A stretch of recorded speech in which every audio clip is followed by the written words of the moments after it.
എനിക്ക് ഇത്തരമൊരു അവസരം തന്ന എസൻസ് ഗ്ലോബൽ, പ്രത്യേകിച്ച് എസൻസ് ഗ്ലോബലിന്റെ ആലപ്പുഴ ടീമിനോടുള്ള നന്ദിയും സ്നേഹവും ഞാൻ അറിയിക്കുകയാണ്.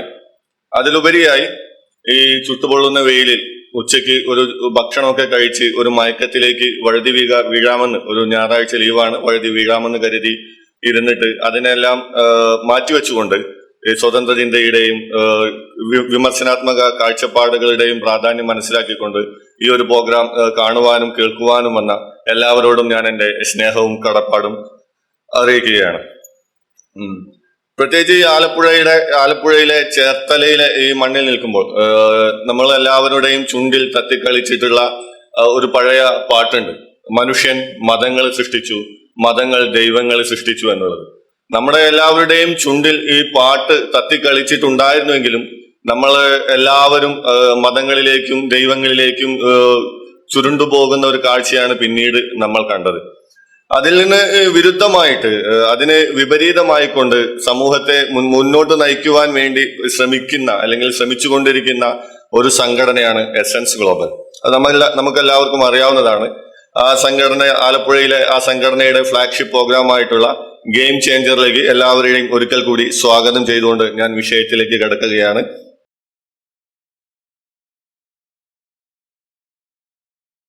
വസ്തുതകൾ ചുരുളഴിയുമ്പോൾ you have got it wrong.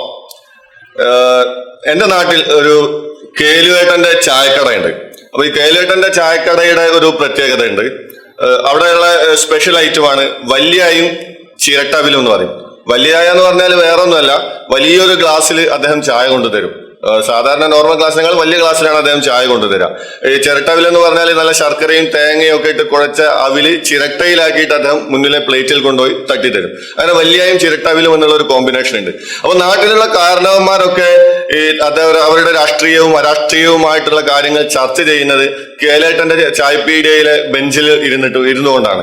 അപ്പൊ ഞങ്ങള് ഫ്രണ്ട്സൊക്കെ ലീവുള്ള ദിവസം വെറുതെ സമയം പോക്കാൻ വേണ്ടിയിട്ട് കേലേട്ടന്റെ ചായക്കടയിലേക്ക് ചെല്ലും.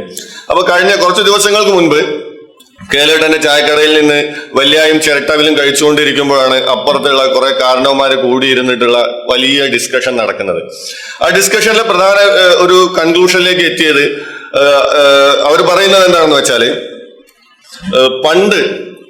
പണ്ടത്തെ ഒരു സമൂഹത്തിന്, പണ്ടത്തെ ആളുകൾക്ക് ഒട്ടനവധി ആയുർദൈർഘ്യം ഉണ്ടായിരുന്നു, അവര് വളരെ ആരോഗ്യവാന്മാരായിട്ടാണ് ജീവിച്ചിരുന്നത് എന്നൊക്കെയുള്ള സംസാരങ്ങളാണ് അവിടെ ഉണ്ടായിരുന്നത്. അതുപോലെ ഞങ്ങളുടെ നാട്ടിലുള്ള ഒരു ഇടതുപക്ഷ കമ്മ്യൂണിസ്റ്റ് പ്രസ്ഥാനത്തിനോട് ചേർന്ന് നിൽക്കുന്ന രാഘവേട്ടനുണ്ട്.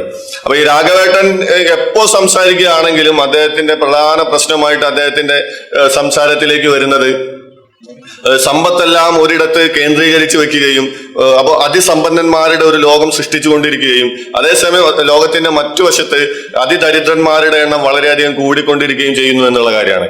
അപ്പൊ ഈ ഒരു കാര്യം, അതിസമ്പന്നർ അതിദരിദ്രർ എന്നുള്ള കാര്യം നമ്മളും പലവിധ പ്രസംഗങ്ങളിൽ, പല ബുദ്ധിജീവികളുടെ പ്രസംഗങ്ങളിൽ കേട്ടിട്ടുണ്ടായിരിക്കും. അപ്പൊ ഇത്തരം ഒരു ലോകവീക്ഷണം എങ്ങനെയാണ് രൂപപ്പെടുന്നത് എന്നൊക്കെ ആലോചിച്ചു കൊണ്ടിരിക്കുമ്പോഴാണ് ഈ ഒരു പ്രസക്തി നമ്മൾ മനസ്സിലാക്കുന്നത്. അങ്ങനെയാണ് ഈ ഒരു പ്രസന്റേഷനിലേക്ക് ഞാൻ കടന്നു വരുന്നത്. അപ്പോൾ നമുക്കറിയാം, നമ്മൾ ലോകത്തിന്റെ ഇന്നത്തെ അവസ്ഥയെ പറ്റിയിട്ട് ഒട്ടനവധി തെറ്റിദ്ധാരണകൾ നമുക്കുണ്ട്. ആ തെറ്റിദ്ധാരണകൾ നമ്മൾ ഡാറ്റയുടെ അടിസ്ഥാനത്തിലല്ലാതെ നമ്മൾ കേട്ടുകേൾവിയുടെ അടിസ്ഥാനത്തിലും പാരമ്പര്യത്തിന്റെ അടിസ്ഥാനത്തിലും അല്ലെങ്കിൽ ചില തെറ്റിദ്ധാരണകളുടെ അടിസ്ഥാനത്തിലും കാഴ്ചപ്പാട് രൂപീകരിക്കുകയും ആ കാഴ്ചപ്പാടിന്റെ അടിസ്ഥാനത്തിൽ ആർഗ്യുമെന്റുകളും തീരുമാനങ്ങളും എടുക്കുകയും ഒക്കെ ചെയ്യുന്നതിന്റെ ഭാഗമായിട്ട് നമ്മൾക്ക് ഉണ്ടാക്കിയെടുക്കുന്ന കുറച്ച് ലോക കാഴ്ചപ്പാടുകളാണ് അവയെല്ലാം. ഈ ഒരു അവസരത്തിൽ ക്രിട്ടിക്കൽ തിങ്കിങ്ങിന്റെയും നമ്മുടെ തന്നെ വിശ്വാസത്തെ നമ്മൾ തന്നെ ക്വസ്റ്റ്യൻ ചെയ്യേണ്ടതിന്റെയും ഒക്കെ ആവശ്യകത വളരെ വലുതാണ് എന്ന് പറയേണ്ടതില്ലല്ലോ. അപ്പൊ ഇത്തരം ഒരു അവസരത്തിലാണ് നമ്മൾ ചില ചോദ്യങ്ങളിലൂടെ ഈ പ്രസന്റേഷൻ നമ്മൾ ചെയ്യുന്നത് കുറച്ച് ചോദ്യങ്ങളിലൂടെയാണ്. ആ ചോദ്യങ്ങളിലൂടെ കടന്നു പോകുമ്പോൾ നമ്മൾ തന്നെ എന്താണ് ഈ ലോകത്തെ പറ്റി മനസ്സിലാക്കി വെച്ചിരിക്കുന്നത് എന്ന് പരിശോധിക്കുവാൻ വേണ്ടിയിട്ടുള്ള ചില ചോദ്യങ്ങൾ മാത്രമാണത്.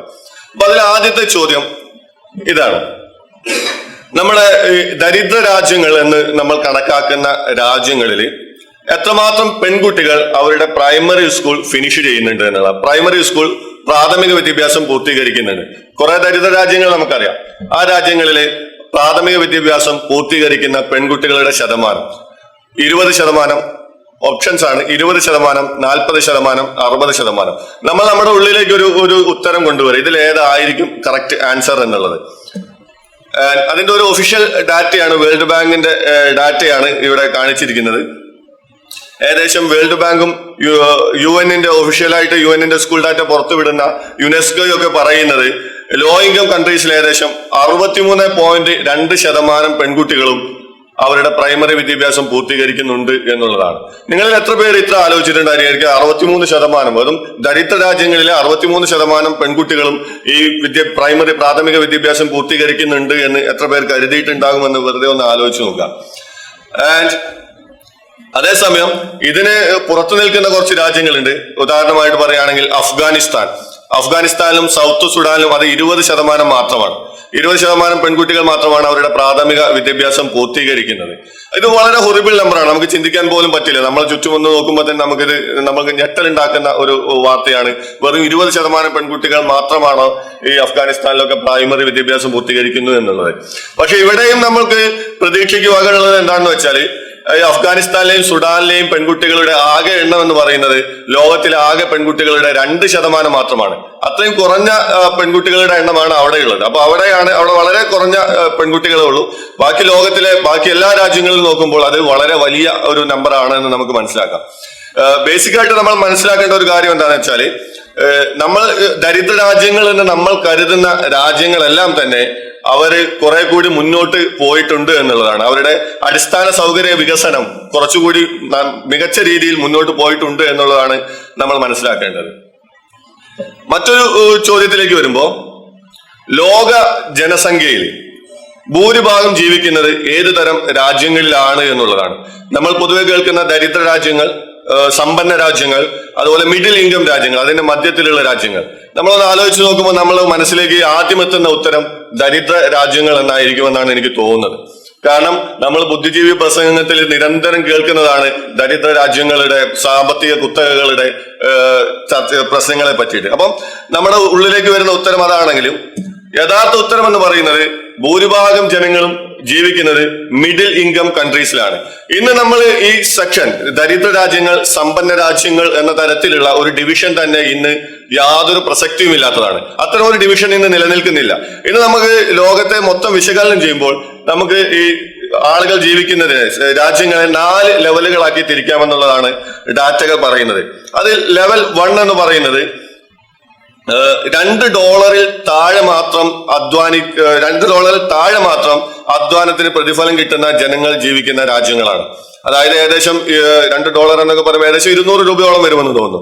അപ്പൊ ഒരു ദിവസം 200 രൂപയിൽ താഴെ മാത്രം വരുമാനമുള്ള ജനങ്ങളാണ് ലെവൽ 1 എന്ന് പറയുന്നത്. അവര് എക്സ്ട്രീം പോവർട്ടിയാണ്, അതിദരിദ്ര രാജ്യങ്ങളാണ് എന്ന് നമുക്ക് നിസ്സംശയം പറയാവുന്നതാണ്. രണ്ടാമത്തെ ലെവൽ എന്ന് പറയുന്നത് $2-നും $8 ഇടയിൽ സമ്പാദിക്കുന്ന ജനങ്ങളുള്ള രാജ്യങ്ങളാണ്.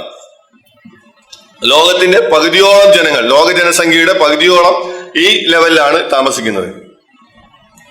മൂന്നാമത്തെ ലെവൽ എന്ന് പറയുന്നത് $8-നും $32 ഇടയിൽ സമ്പാദിക്കുന്ന ജനങ്ങളാണ്. ബാക്കി കുറെ ഭാഗം ഈ മൂന്നാമത്തെ ലെവലിലുമാണ് താമസിക്കുന്നത്. ലെവൽ 4 എന്ന് പറയുന്നത് $32, ഒരു ദിവസം $32 കൂടുതൽ വരുമാനമുള്ള ജനങ്ങളാണ്. അതും വളരെ കുറഞ്ഞ അളവിൽ മാത്രമുള്ള, ഗ്രാഫിൽ നിങ്ങൾക്കത് വ്യക്തമാവുന്നതാണ്. അപ്പൊ നമ്മള് പൊതുവേ ഉള്ള ഒരു തെറ്റിദ്ധാരണയാണ് ഉള്ളവൻ ഇല്ലാത്തവൻ, ഹാവ്സ് ആൻഡ് ഹാവ് നോട്ട്സ്. ഇത് പണ്ട് കാലത്ത് കാൾ മാർക്സ് മുതൽ നമ്മൾ തുടർന്ന് വരുന്ന ഒരു ധാരണയാണ്. അത് ഇപ്പോൾ തെറ്റിദ്ധാരണയായിട്ട് മാറിയിട്ടുണ്ട് എന്നുള്ളതാണ്. ആൻഡ് ഇന്നത്തെ ഒരു റിയാലിറ്റി എന്താണെന്ന് ചോദിച്ചു കഴിഞ്ഞാൽ, ലോകത്തുള്ള ഭൂരിഭാഗം ജനങ്ങളും അവരുടെ പ്രാഥമിക ആവശ്യങ്ങൾ നിറവേറ്റിയിട്ടുണ്ട് എന്നുള്ളതാണ്. അവർക്ക് മതിയായിട്ടുള്ള ഭക്ഷണം കഴിക്കാൻ കിട്ടുന്നുണ്ട്, ആൻഡ് അവർക്ക് മതിയായിട്ടുള്ള ശുദ്ധജലം കഴിക്കാൻ ലഭിക്കുന്നുണ്ട്, ആൻഡ് അവർക്ക് ബേസിക് മെഡിക്കൽ കെയർ, ഏറ്റവും കുറഞ്ഞത് അടിസ്ഥാന ആരോഗ്യ സുരക്ഷിതത്വം അവർക്ക് ഉണ്ട് എന്നുള്ളതാണ്. അതുപോലെ അവർക്ക് ഇലക്ട്രിസിറ്റി ലഭിക്കുന്നുണ്ട്, ട്രാൻസ്പോർട്ടേഷൻ ലഭിക്കുന്നുണ്ട്. ഇതൊക്കെ ആണ് ഇന്നത്തെ ഒരു യാഥാർത്ഥ്യം എന്ന് പറയുന്നത്. അപ്പം സമ്പത്തുള്ളവൻ, സമ്പത്തില്ലാത്തവൻ, അതിദരിദ്രൻ, അതിസമ്പന്നൻ എന്നുള്ള കാറ്റഗറിയിൽ നിന്ന് നമ്മൾ പുറത്തു കടക്കേണ്ട കാലം അതിക്രമിച്ചു കഴിഞ്ഞിട്ടുണ്ട് എന്നുള്ളതാണ്. നമ്മൾ നേരത്തെ പറഞ്ഞതുപോലെ നമ്മൾ രണ്ട് ഗ്രൂപ്പായിട്ടാണ് ലോകത്തെ തിരിക്കുന്നത്. ഒന്ന് റിച്ച് ആൻഡ് പുവർ, സമ്പന്നൻ ദരിദ്രൻ, അല്ലെങ്കിൽ ഡെവലപ്ഡ് ഡെവലപ്പിംഗ്, വികസിതം അവികസിതം എന്നുള്ള രീതിയിൽ. ഇപ്പൊ ഇന്നത്തെ രാജ്യങ്ങളുടെ കണക്കൊക്കെ എടുത്തു നോക്കിക്കഴിഞ്ഞാൽ രാജ്യങ്ങളൊക്കെ അവികസിത രാജ്യങ്ങൾ എന്നുള്ളതിൽ നിന്ന് ഒരുപാട് മുന്നോട്ട് പോയിക്കൊണ്ടിരിക്കുന്ന രാജ്യങ്ങളാണ് എന്നുള്ളതാണ്. അപ്പൊ വലിയ വലിയ ഇംപ്രൂവ്മെന്റ്സ് ആണ് ഉണ്ടായിക്കൊണ്ടിരിക്കുന്നത്. ആരോഗ്യ സംവിധാനത്തില്, വിദ്യാഭ്യാസത്തില്, ദരിദ്ര നിർമ്മാർജ്ജനത്തിലൊക്കെ വലിയ വലിയ മുന്നേറ്റങ്ങൾ നമ്മൾ ഉണ്ടാക്കിക്കൊണ്ടിരിക്കുകയാണ്. പക്ഷെ നമ്മൾ ഈ രണ്ട് കാറ്റഗറിയിൽ മാത്രം ലോകത്തെ കാണുന്നത് കൊണ്ട് ഈ വലിയ മുന്നേറ്റങ്ങളെ നമ്മൾ കാണാതിരിക്കുകയും നമ്മുടെ മുന്നിലുള്ള യാഥാർത്ഥ്യങ്ങളെ നമ്മൾ കാണാതിരിക്കുകയും തെറ്റായിട്ടുള്ള കാഴ്ചപ്പാടിന്റെ അടിസ്ഥാനത്തിൽ പുതിയ പുതിയ തീരുമാനങ്ങൾ എടുക്കുകയും ആർഗ്യുമെന്റുകൾ ഉണ്ടാക്കുകയും ചെയ്യുന്നു എന്നുള്ളതാണ് ഇതിന്റെ ഒരു പ്രശ്നമെന്ന് പറയുന്നത്. ദെൻ മറ്റൊരു ചോദ്യത്തിലേക്ക് നോക്കുമ്പോൾ, കഴിഞ്ഞ ഒരു 20 വർഷത്തെ കണക്കെടുക്കുകയാണെങ്കിൽ വേൾഡ് പോപ്പുലേഷനിൽ എത്ര എക്സ്ട്രീം പോവർട്ടി, അതിദരിദ്രരുടെ എണ്ണത്തിൽ എന്ത് മാറ്റമാണ് സംഭവിച്ചത്? കഴിഞ്ഞ ഒരു 20 വർഷത്തെ കണക്കെടുക്കുകയാണെങ്കിൽ ലോക ജനസംഖ്യയിൽ അതിദരിദ്രരുടെ എണ്ണത്തിൽ എന്ത് മാറ്റമാണ് സംഭവിച്ചത്? അതിന്റെ ഒരു ഉത്തരം നിങ്ങളൊന്ന് മനസ്സിലേക്ക് കൊണ്ടുവരിക. ഒന്നാമത്തെ ഓപ്ഷൻ എന്ന് പറയുന്നത് ഓൾമോസ്റ്റ് ഡബിൾഡ്, ഇരട്ടിയായി.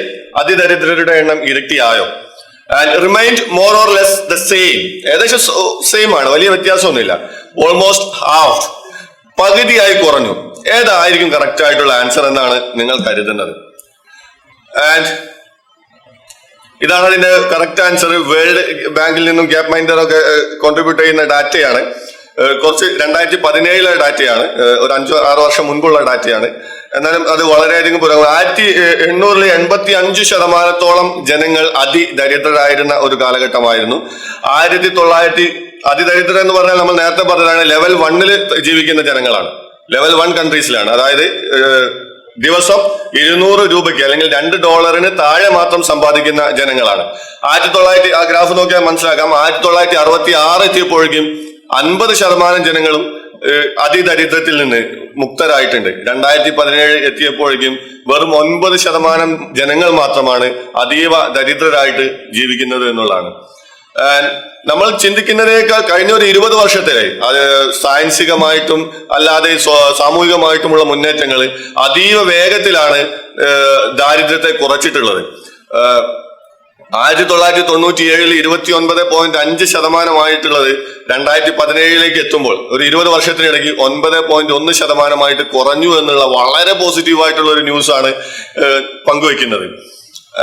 അപ്പൊ നമ്മൾ നേരത്തെ പറഞ്ഞതുപോലെ തന്നെ നമ്മള് പല ബുദ്ധിജീവികളുടെയും പ്രസംഗത്തിൽ നമ്മൾ സ്ഥിരമായിട്ട് കേൾക്കുന്നത് പോലെ തന്നെ അതീവ സമ്പന്നർ, ലോകത്തിലെ സമ്പത്ത് മൊത്തം കൈയാളുന്നത് ലോക ജനസംഖ്യയിൽ 1% ആളുകളാണ് എന്നുള്ള നരേഷനിലെ ബ്രേക്ക് ചെയ്തുകൊണ്ടാണ് ഇത്തരമൊരു വാർത്ത നമ്മൾ പങ്കുവെക്കുന്നത്. അപ്പോ വളരെ ദരിദ്രരാണ് എന്നുള്ള അവരുടെ കാഴ്ചപ്പാടുകളും അവരുടെ നരേഷനും തെറ്റാണ് എന്നുള്ളതാണ് പറയുന്നത്. ഭൂരിഭാഗം ജനങ്ങളും നമ്മൾ മുൻപത്തെ സ്ലൈഡിൽ കണ്ടും ഭൂരിഭാഗം ജനങ്ങളും മിഡിലാണ് ജീവിക്കുന്നത്, ലെവൽ 2 ലെവൽ 3 ജീവിക്കുന്നത്. എന്തുകൊണ്ടാണ് നമുക്ക് ഇങ്ങനെ ഒരു കാഴ്ചപ്പാട് ഉണ്ടാകുന്നത്? ഈ ഒരു നരേഷൻ നമുക്ക് എവിടെ നിന്നാണ് ലഭിക്കുന്നത് എന്നുള്ളതും പ്രധാനപ്പെട്ട ഒരു ചോദ്യമാണ്. അപ്പൊ നമുക്ക് മനസ്സിലാക്കാം, ആളുകൾ മീഡിയ ആൻഡ് ചാരിറ്റി, മാധ്യമങ്ങളും ചാരിറ്റി പ്രവർത്തനമൊക്കെ ഫോക്കസ് ചെയ്യുന്നത് അതീവ ദരിദ്രരിലേക്കാണ്. അവരെ ഫോക്കസ് ചെയ്യുകയും ആ വാർത്തകളെ സെൻസിറ്റൈസ് ചെയ്തുകൊണ്ട് അവര് അത് സെല്ല് ചെയ്തുകൊണ്ടാണ് അവര് നിലനിൽക്കുന്നത്. അപ്പൊ നമ്മൾ ഇത്തരം വാർത്തകളാണ് നമുക്ക് കാണാൻ പറ്റുന്നുള്ളൂ. ലോകത്തുള്ള പുരോഗമനപരമായിട്ടുള്ള വാർത്തകൾ വളരെ കുറവാണ്. നിങ്ങൾ പത്രം വായിക്കുമ്പോൾ നിങ്ങൾക്ക് തന്നെ മനസ്സിലാക്കാം നമുക്ക് പുരോഗമനപരമായിട്ടുള്ള വാർത്തകൾ എത്രമാത്രം ലഭിക്കുമെന്നുള്ളത്. അപ്പൊ ആക്ച്വലി ഈ ഉണ്ടാകുന്ന ഇംപ്രൂവ്മെന്റ്, യാഥാർത്ഥ്യത്തിൽ ഉണ്ടാകുന്ന ഇംപ്രൂവ്മെന്റിനെ ഈ ഇത്തരം വാർത്തകളൊക്കെ മറച്ചു പിടിക്കുകയും അപ്പോൾ പോവർട്ടി റേറ്റിലും ക്രൈം റേറ്റിലും ഒക്കെ ഉണ്ടായിട്ടുള്ള ഭയങ്കരമായിട്ടുള്ള കുറവിനെ നമ്മൾ കാണാതിരിക്കുകയും ചെയ്യുന്നു. അങ്ങനെ ഇത്തരത്തിൽ തെറ്റായിട്ടുള്ള ഒരു കാഴ്ചപ്പാട് നമ്മൾ രൂപീകരിക്കുന്നു എന്നുള്ളതാണ് അതിന്റെ ഭാഗമായിട്ട് പറയാനുള്ളത്. ഈ ഒരു ക്വസ്റ്റ്യൻ നമ്മുടെ ഓൾമോസ്റ്റ് എല്ലാവരും ശരിയായിട്ടുള്ള ഉത്തരം പറയും. ഇന്നത്തെ ഒരു ആയുർദൈർഘ്യം എത്രയാണ് എന്നുള്ളത്, ലോക ആയുർദൈർഘ്യം എത്രയാണ് എന്നുള്ളതാണ്. നമുക്കറിയാം 72, 2017 അത് 72 വയസ്സോളമായിട്ട് ഉയർന്നിട്ടുണ്ട്. ഈ ഞാൻ പറഞ്ഞല്ലോ, കെയിലേട്ടന്റെ കടയിൽ പോയപ്പോൾ ഉണ്ടായിട്ടുള്ള പ്രധാന തർക്കത്തിൽ ഞാനും രസകരമായിട്ട് അതിൽ ഇടപെട്ടിരുന്നു. അപ്പൊ ഞാൻ അവരോട് വളരെ സിമ്പിൾ ആയിട്ട് ചോദിച്ചു, നിങ്ങളൊരു കഴിഞ്ഞ ഒരു 20-30 വർഷം മുൻപ് പത്രം വായിക്കുമ്പോൾ ചരമകോളത്തിൽ 100 വയസ്സ് കഴിഞ്ഞ എത്ര പേരുടെ പേരുണ്ടായിരുന്നു എന്നുള്ളത് ചോദിച്ചു. അപ്പൊ അവരിങ്ങനെ കുറെ ആലോചിച്ചിട്ട് പറഞ്ഞു 1-2 ആളുകളുടെ പേരുണ്ടായിട്ടുള്ളൂ. അപ്പൊ ഞാൻ ഇന്നത്തെ പത്രം എടുത്തു നോക്കൂ, എത്ര പേരുടെ പേര് കാണാം നിങ്ങൾക്കെന്ന് ചോദിച്ചു. അപ്പൊ ഇന്നത്തെ പത്രത്തിൽ സ്വാഭാവികമായിട്ട് അതിന്റെ എണ്ണം കൂടുതലാണ്. ഇത്തരത്തിൽ വെറുതെ ഡാറ്റയിലേക്ക് വെറുതെ ഒന്ന് കണ്ണ് വായിച്ചു നോക്കിയാൽ തന്നെ നമുക്ക് യാഥാർത്ഥ്യങ്ങൾ തിരിച്ചറിയാൻ പറ്റും. എന്തുകൊണ്ടാണ് ലൈഫ് എക്സ്പെക്ടൻസി ഇത്രത്തോളം വർദ്ധിക്കുന്നത് എന്നുള്ളതാണ്. അപ്പൊ അതിന് കുറെ ബാഡ് തിങ്സ്, വളരെ മോശം കാര്യങ്ങൾ വളരെ വലിയ തോതിൽ കുറയുന്നതിനോടൊപ്പം വളരെ നല്ല കാര്യങ്ങൾ വലിയ തോതിൽ കൂടുകയും ചെയ്യുന്നുണ്ട് എന്നുള്ള ഒരു യാഥാർത്ഥ്യം കൂടി നമ്മുടെ മുന്നിലുണ്ട്. മോശം കാര്യങ്ങൾ എന്ന് പറഞ്ഞാൽ കുറച്ച് ഞാൻ പോയിന്റ് ചെയ്താണ്. ലീഗൽ സ്ലേവറിയിലെ നിയമപരമായിട്ടുള്ള അടിമത്തം, ഓയിൽ സ്പില്ലുകൾ, കുട്ടികളുടെ മരണനിരക്ക്, വധശിക്ഷ എന്ന് പറയുന്നത് കാടൻ നിയമമായിട്ട് ലോകമെമ്പാടും അംഗീകരിച്ചതാണ്. പുരോഗമന രാജ്യങ്ങളെല്ലാം വധശിക്ഷയ്ക്കെതിരെ സംസാരിച്ചു കൊണ്ടിരിക്കുകയാണ്. HIV ഇൻഫെക്ഷന്റെ റേറ്റ് വളരെയധികം കുറഞ്ഞു, യുദ്ധം മൂലമുണ്ടാകുന്ന മരണം കുറഞ്ഞു, ബാലവേല കുറഞ്ഞു, ദുരന്തം മൂലമുണ്ടാകുന്ന മരണങ്ങൾ കുറഞ്ഞു, വസൂരി ഇന്ന് കാണാൻ പോലും ഇല്ലാതെയായി, വിശപ്പ് കുറഞ്ഞു, ഓസോൺ ഡിപ്ലീഷൻ ഞാൻ സ്കൂളിൽ പഠിക്കുന്നത് മുതൽ കേട്ടുകൊണ്ടിരിക്കുകയാണ്. ഓസോൺ പാളിയിലെ വിള്ളൽ നമുക്ക് ഉണ്ടാക്കാൻ പോകുന്ന ഭയങ്കരമായ ആപത്തിനെ പറ്റിയിട്ട്. ഓസോൺ ഡിപ്ലീഷൻ പോലും കുറയുകയാണ് എന്നുള്ളതാണ് ആധുനിക പഠനങ്ങൾ ചൂണ്ടിക്കാണിക്കുന്നത്. അതേസമയം നല്ല കാര്യങ്ങളിൽ വളരെ വലിയ വർധനവും ഉണ്ടാകുന്നുണ്ട്. ചൈൽഡ് ക്യാൻസർ സർവൈവൽ, കുട്ടികളുടെ ക്യാൻസറിനെ അതിജീവിക്കുന്ന കുട്ടികളുടെ എണ്ണം വലിയ തോതിൽ വർദ്ധിച്ചുകൊണ്ടിരിക്കുകയാണ്. സ്കൂളിൽ പോകുന്ന പെൺകുട്ടികളുടെ എണ്ണത്തിൽ വലിയ വർധനവാണ് ഉണ്ടാകുന്നത്. ഇലക്ട്രിസിറ്റി കവറേജിൽ വളരെ വലിയ വർധനവ്, പ്രതിരോധ കുത്തിവയ്പ് എടുക്കുന്നത് വളരെ വർധനവ്, ലിറ്ററസി റേറ്റ്, പുതിയ സിനിമകളുടെ എണ്ണം, നമ്മൾ മുൻപൊന്നും വിചാരിക്കാത്ത തരത്തിൽ സിനിമകൾ ഇറങ്ങിക്കൊണ്ടിരിക്കുകയാണ്. സയന്റിഫിക് ആർട്ടിക്കിൾ, മുൻപൊന്നുമില്ലാത്ത തരത്തിൽ സയന്റിഫിക് ആർട്ടിക്കിളുടെ എണ്ണം കുത്തനെ കൂടിക്കൊണ്ടിരിക്കുകയാണ്. നമ്മൾ സയൻസിന്റെയും ഗവേഷണത്തിന്റെയും മേഖലയിൽ അതിവേഗത്തിൽ മുന്നോട്ട് കുതിച്ചുകൊണ്ടിരിക്കുകയാണ്. ഹാർവസ്റ്റുകൾ കൂടിക്കൊണ്ടിരിക്കുന്നു. ഡെമോക്രാറ്റിക് രാജ്യങ്ങളിൽ ജീവിക്കുന്ന ജനങ്ങളുടെ എണ്ണം കൂടിക്കൊണ്ടിരിക്കുന്നു. ഡെമോക്രസി അല്ലാത്ത എത്രമാത്രം രാജ്യങ്ങൾ ഇന്നുണ്ട് എന്ന് നമുക്ക് വിരലിൽ എണ്ണി പറയാവുന്നതാണ്. ഇന്റർനെറ്റിലെ നമ്മൾ ഭൂരിഭാഗം ആളുകളും, ഏറ്റവും ദരിദ്രരായിട്ടുള്ള ആളുകൾ പോലും ഇന്റർനെറ്റിന്റെ ഉപയോഗം ആസ്വദിക്കുന്ന ഒരു കാലഘട്ടത്തിലേക്ക് നമ്മൾ എത്തിക്കഴിഞ്ഞിരിക്കുന്നു എന്നുള്ളതാണ്. അപ്പൊ നമ്മുടെ മുന്നിലേക്ക് കുറെ ബാഡ് ന്യൂസുകൾ വരികയും കുറെ നല്ല ന്യൂസുകൾ വരികയും ചെയ്യുമ്പോൾ നമുക്ക് ചർച്ച ചെയ്യാൻ ഏറ്റവും കൂടുതൽ താല്പര്യം ഉണ്ടാകുക ബാഡ് ന്യൂസുകളാണ്. ആ ബാഡ് ന്യൂസുകൾ കൂടുതൽ നമ്മൾ ഡിസ്കസ് ചെയ്യുകയും നമ്മുടെ ലോകം, നിലവിലുള്ള ലോകം നമ്മൾ വിചാരിക്കുന്നതിനേക്കാൾ കൂടുതൽ മോശമാണ് എന്ന് നമ്മൾ തെറ്റിദ്ധരിക്കുകയും ചെയ്യുകയാണ് ഇവിടെ ചെയ്യുന്നത്. അപ്പോൾ ആക്ച്വലി ഉണ്ടാകുന്ന ഇമ്പ്രൂവ്മെന്റ്, ആരോഗ്യത്തിലും വിദ്യാഭ്യാസത്തിലും നമ്മുടെ സ്വന്തം ജീവിതത്തിൽ തന്നെയും ഉണ്ടാകുന്ന ഇമ്പ്രൂവ്മെന്റിനെ കുറിച്ച് നമ്മൾ ബോധവാന്മാരല്ലാതെയാകുന്നു. അപ്പൊ ഈ ബാഡ് ന്യൂസുകൾ നമ്മൾ വിചാരിക്കും എല്ലാം മോശമായിട്ട് പോവാണ്, ആളുകൾ ആരോഗ്യമില്ലാത്തവരായിക്കൊണ്ടിരിക്കുകയാണ്, കുട്ടികൾ പ്രതിരോധ കുത്തിവയ്പ്പുകൾ എടുക്കാത്തവരായിക്കൊണ്ടിരിക്കുകയാണ് എന്ന തരത്തിൽ എല്ലാം മോശമായി കൊണ്ടിരിക്കുകയാണ് എന്നുള്ള ഒരു തെറ്റിദ്ധാരണയിലേക്ക് നമ്മൾ കടന്നു പോകുന്നു. അതിന്റെ അടിസ്ഥാനത്തിൽ നമ്മൾ ഫാക്റ്റിനെ മറന്നുകൊണ്ട് നമ്മൾ ഓരോ തീരുമാനങ്ങളും ആർഗ്യുമെന്റുകളും രൂപപ്പെടുത്തുന്നു എന്നുള്ള വളരെ വിഷമകരമായിട്ടുള്ള ഒരു അവസ്ഥ കൂടിയുണ്ട്. എന്നാൽ അതൊക്കെ തെറ്റാണ് എന്നാണ് പറയാനുള്ളത്. മറ്റൊന്ന്, ഈ ക്വസ്റ്റിന്റെ ഒരു പാറ്റേൺ ഒക്കെ നിങ്ങൾക്ക് മനസ്സിലായിട്ടുണ്ടായിരിക്കും. ഇനിയിപ്പോ നിങ്ങളുടെ ഉള്ളിലേക്ക് എത്തുന്ന ഉത്തരങ്ങളൊക്കെ ഏകദേശം കറക്റ്റ് ആയിരിക്കും. എന്നാലും ഇന്ന് ലോകത്ത് 2 ബില്യൺ കുട്ടികളാണുള്ളത്. 200 കോടി ജനങ്ങൾ ഇന്ന് ലോകത്തുണ്ട് എന്നാണ് പറയുന്നത്. കുട്ടികൾ എന്ന് പറഞ്ഞാൽ 15 വയസ്സിൽ താഴെയുള്ള ആളുകളാണ്. 2100 ആകുമ്പോൾ ഏകദേശം എത്ര ബില്യൺ കുട്ടികൾ, എത്ര കോടി കുട്ടികൾ മാത്രം ഈ ലോകത്ത് ഉണ്ടാകുമെന്നുള്ളതാണ് അടുത്തൊരു ചോദ്യമായിട്ട് ഉന്നയിക്കുന്നത്. ഓപ്ഷൻസ് ഉണ്ട്: 400 കോടി, 300 കോടി, 200 കോടി. നിങ്ങൾ എന്താണ് കരുതുന്നത് എന്നുള്ളത് ഒന്ന് ആലോചിച്ച് നോക്കുക. ഈ ചോദ്യം ഒന്നുകൂടി റീഫ്രേസ് ചെയ്യുകയാണെങ്കിൽ 1950 1 ബില്യണിൽ താഴെ മാത്രമേ കുട്ടികൾ ഉണ്ടായിരുന്നുള്ളൂ. 1950 അവിടെ നിങ്ങട്ട് ഏകദേശം 2000 ഒക്കെ എത്തിയപ്പോൾ അത് ഒരു 50 വർഷം കഴിഞ്ഞപ്പോൾ 2 ബില്യണായി. അപ്പോ സ്വാഭാവികമായിട്ടും 2100 ഒക്കെ എത്തുമ്പോൾ നമ്മൾ കണക്ക് കൂട്ടുമ്പോൾ ഏകദേശം ഒരു 4 ബില്യൺ കുട്ടികൾ ഉണ്ടാകുമെന്നുള്ള ഒരു ധാരണയിലേക്ക് നമ്മളുടെ ചിന്ത പോകുമെന്നുള്ളതാണ്. പക്ഷെ യാഥാർത്ഥ്യം എന്താണ്? ഇന്ന് 50 വർഷങ്ങൾക്ക് മുൻപ് ഉണ്ടാകുന്ന കുട്ടികളുടെ എണ്ണത്തേക്കാൾ വളരെ കുറവാണ് ഇന്ന് ഉണ്ടാകുന്ന കുട്ടികളുടെ എണ്ണം. അപ്പം പക്ഷെ പോപ്പുലേഷൻ വിസ്ഫോടനം സംഭവിച്ചുകൊണ്ടിരിക്കുകയാണ്, അല്ലെ? പോപ്പുലേഷൻ അതിവേഗത്തിൽ വർദ്ധിച്ചുകൊണ്ടിരിക്കുകയാണ് എന്നാണ് നമ്മളെല്ലാം മനസ്സിലാക്കിയിരിക്കുന്നത്. അപ്പൊ എന്തുകൊണ്ടാണ് ജനസംഖ്യ വർദ്ധിക്കുന്നത്? അത് കുട്ടികൾ കൂടുതൽ ജനിക്കുന്നത് കൊണ്ടല്ല, മറിച്ച് ജനിക്കുന്ന കുട്ടികളെല്ലാം അതിജീവിക്കുന്നത് കൊണ്ടാണ് എന്നുള്ളതാണ് യാഥാർത്ഥ്യം. നമ്മുടെ സയൻസും ടെക്നോളജിയും എല്ലാ കുട്ടികളെയും അതിജീവിപ്പിച്ചുകൊണ്ടിരിക്കുകയാണ്. അവരെല്ലാം മുതിർന്ന ആളുകളായിക്കൊണ്ടിരിക്കുകയാണ് എന്നുള്ളതാണ് യാഥാർത്ഥ്യം. ഏത് ദരിദ്ര രാജ്യങ്ങളിൽ പോലും കുട്ടികളുടെ മരണനിരക്ക് വളരെ കുറവാണ് എന്നുള്ളത് വളരെ പ്രതീക്ഷ നൽകുന്ന ഒരു വാർത്തയാണ്. ഇതിനോട് ചേർത്ത് വെക്കാവുന്ന ഒരു ചോദ്യമാണ്, 2100 ലോക ജനസംഖ്യ ഇന്നത്തെ ജനസംഖ്യയിൽ നിന്ന് ഏകദേശം ഒരു 400 കോടി വർധനവുണ്ടാകും. ഇന്ന് ഏകദേശം 700 കോടി ജനങ്ങളുണ്ട് എന്ന് കരുതിയാൽ 2100 ഏകദേശം 1100 കോടി ജനങ്ങളിലേക്ക് നമ്മൾ എത്തും. അത് UN പ്രഡിക്റ്റ് ചെയ്യുന്നതാണ്, UN പ്രവചിക്കുന്ന ഒരു ജനസംഖ്യയാണത്. ഇതിന്റെ പ്രധാനപ്പെട്ട കാരണം എന്തായിരിക്കുമെന്നാണ് നിങ്ങൾ കരുതുന്നത്? അപ്പൊ ഓപ്ഷൻസ് ഉണ്ട്. കുട്ടികളുടെ എണ്ണം കൂടുതലായിരിക്കും. അത് നമ്മൾ നേരത്തെ തൊട്ട് മുന്നത്തെ സ്ലൈഡിൽ അതിനെ നമ്മൾ പൊളിച്ചതാണ്. കുട്ടികളുടെ എണ്ണം കൂടാൻ പോകുന്നില്ല. 2 ബില്യൺ എന്നുള്ളത് 2 ബില്യണിൽ നിലനിൽക്കുമെന്നാണ് പറയപ്പെടുന്നത്. അതുപോലെ അഡൽട്സിന്റെ എണ്ണം കൂടുക, 15-നും 74-നും ഇടയ്ക്ക് പ്രായമുള്ളവരുടെ എണ്ണം കൂടും. അല്ലെങ്കിൽ പ്രായം ഏറിയവരുടെ 75 വയസ്സിന് മുകളിലുള്ള ആളുകളുടെ എണ്ണം വർദ്ധിക്കുമെന്നുള്ള 3 ഓപ്ഷൻസ് ആണ് ഉള്ളത്. ആൻഡ് ഇന്നത്തെ ഒരു ഡാറ്റയാണ് ടോട്ടൽ വേൾഡ് പോപ്പുലേഷൻ. ആകെ ലോക ജനസംഖ്യ 7 ബില്യൺ എടുത്തു കഴിഞ്ഞാൽ, ഒരു റഫ് കണക്കാണ്, അതിൽ കൂടുതലുണ്ട് എന്ന് നമുക്കറിയാം. 7 ബില്യൺ എടുത്തു കഴിഞ്ഞാൽ കുട്ടികളുടെ എണ്ണം അതിൽ 2 ബില്യൺ ആണ്. 15-നും 30-നും ഇടയിൽ പ്രായമുള്ളവരുടെ എണ്ണം അതിൽ 2 ബില്യൺ ആണ്. 30-നും 45-നും ഇടയിൽ പ്രായമുള്ളവരുടെ എണ്ണം 1 ബില്യൺ ആണ്. 45-നും 60-നും ഇടയിൽ പ്രായമുള്ളത് മറ്റൊരു 100 കോടിയാണ്. 60-ന് മുകളിലും ഒരു 100 കോടി ജനങ്ങളുണ്ട്. അപ്പോൾ നമ്മൾ നേരത്തെ പറഞ്ഞതുപോലെ 2100 വേൾഡ് പോപ്പുലേഷൻ എന്ന് പറയുന്നത് 1100 കോടി അല്ലെങ്കിൽ 11 ബില്യൺ ആകും. ഇതിൽ 68.5% ഗ്രോത്ത് റേറ്റ്സും വരുന്നത് 15 വയസ്സിന് മുകളിലുള്ള ജനസംഖ്യയിൽ നിന്നാണ് എന്നുള്ളതാണ്. അതിൽ 1/3 വർധനവ് മാത്രമാണ് ഏറ്റവും പ്രായമേറിയവരുടെ, അതായത് 60-ന് മുകളിൽ അല്ലെങ്കിൽ 70-ന് മുകളിലുള്ളവരുടെ എണ്ണത്തിൽ ഉണ്ടാകുന്നത്.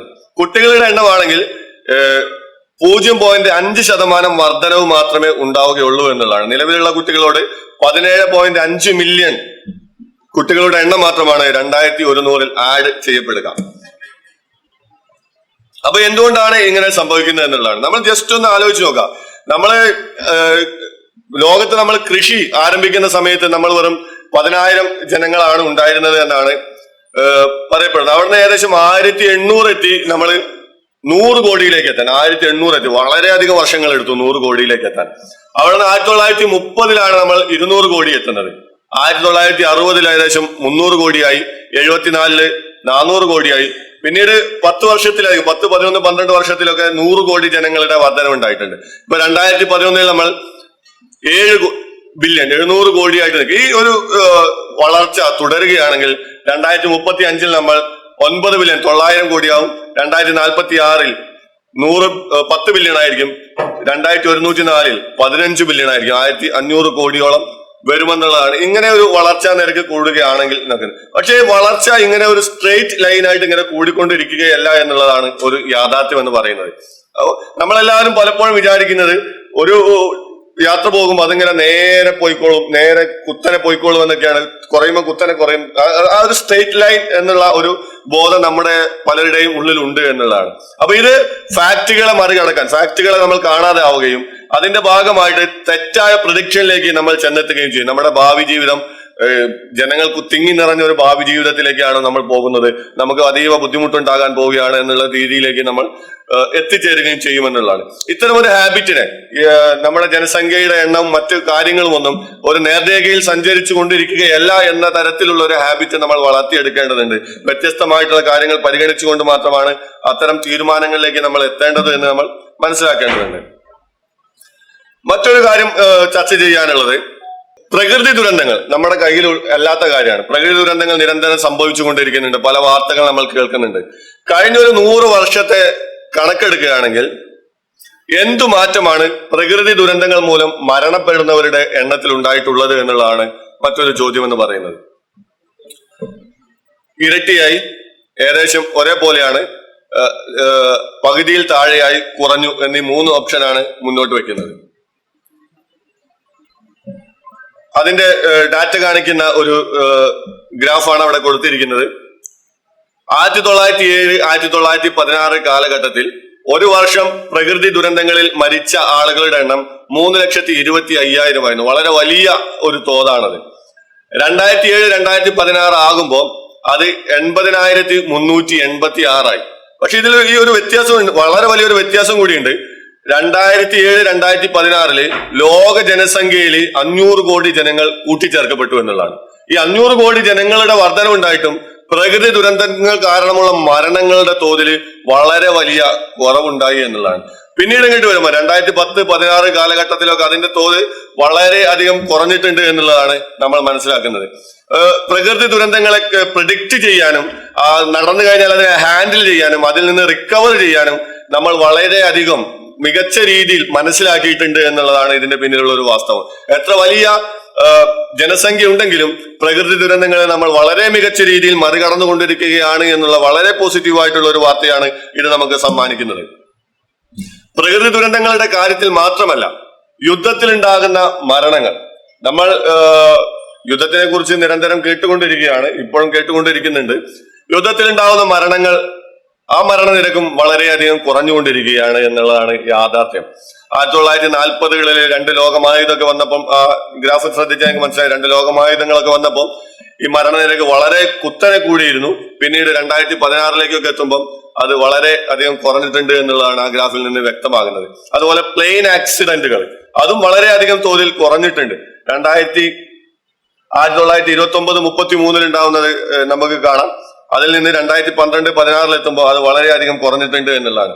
പക്ഷേ ഏറ്റവും രസകരമായിട്ടുള്ള കാര്യം എന്താണെന്ന് ചോദിച്ചാല്, മറ്റെല്ലാത്തിനെയും നമുക്ക് മറികടക്കാം.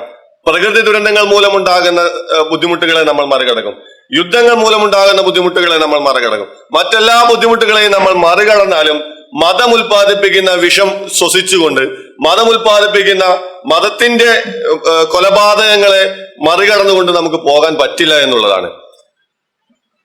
ടെററിസം ഉണ്ടാക്കുന്ന മരണത്തിന്റെ കണക്കെടുക്കുമ്പോഴാണ്, ആ വാർത്ത വായിക്കുമ്പോഴാണ് നമ്മൾ ശരിക്കും ഷോക്കാകുന്നത്. 1997-2006 കാലഘട്ടത്തിൽ 51,247 മരണങ്ങൾ ഉണ്ടായിട്ടുണ്ടെങ്കിൽ 2007-2016 കാലഘട്ടത്തിൽ അത് ഏകദേശം 3 ഇരട്ടിയായി വർദ്ധിച്ചു. തീവ്രവാദ പ്രവർത്തനങ്ങൾ കൊണ്ട് മാത്രം ഉണ്ടാകുന്ന മരണങ്ങൾ 3 ഇരട്ടിയായി വർദ്ധിച്ചു. ഇതുവരെ നമ്മൾ പറഞ്ഞ ഡാറ്റകളൊക്കെ കുറയുകയാണ്, നമുക്ക് വളരെ പോസിറ്റീവ് ആണ് എന്ന് മാത്രം പറയാണ്. പക്ഷെ മതത്തിന്റെ കാര്യത്തിൽ മാത്രം യാതൊരു പോസിറ്റീവും നമ്മൾ പ്രതീക്ഷിക്കേണ്ടതില്ല. മതം ഉൽപ്പാദിപ്പിക്കുന്ന വിഷം അത് നീറി പുകഞ്ഞുകൊണ്ടേയിരിക്കും. ഇനിയും എത്രയെത്ര തലമുറകളെ കൊന്നു കഴിഞ്ഞാലാണ്, സ്വയം പൊട്ടിത്തെറിച്ചാലാണ് ഇത് അവസാനിക്കുക എന്നുള്ളത് നമ്മൾ ഇന്നും ആശങ്കപ്പെട്ടുകൊണ്ടേയിരിക്കണം. ഇത്തരം ആശങ്കകളുടെ ഒരു പരിണിത ഫലമാണ് നമ്മൾ ഇന്ന് നടത്തുന്ന ഇത്തരം സെമിനാറുകൾ എന്നുകൂടി നമ്മൾ മനസ്സിലാക്കേണ്ടതുണ്ട്. ആൻഡ് ഈ ഡാറ്റയിൽ ഒരു പ്രധാനപ്പെട്ട കാര്യം കൂടിയുണ്ട്. ടെററിസം മൂലമുണ്ടാകുന്ന, മതം മൂലമുണ്ടാകുന്ന മരണങ്ങളുടെ നിരക്ക് നോക്കുമ്പോൾ അതിൽ നമ്മൾ മനസ്സിലാക്കുന്ന ഒരു കാര്യമുണ്ട്.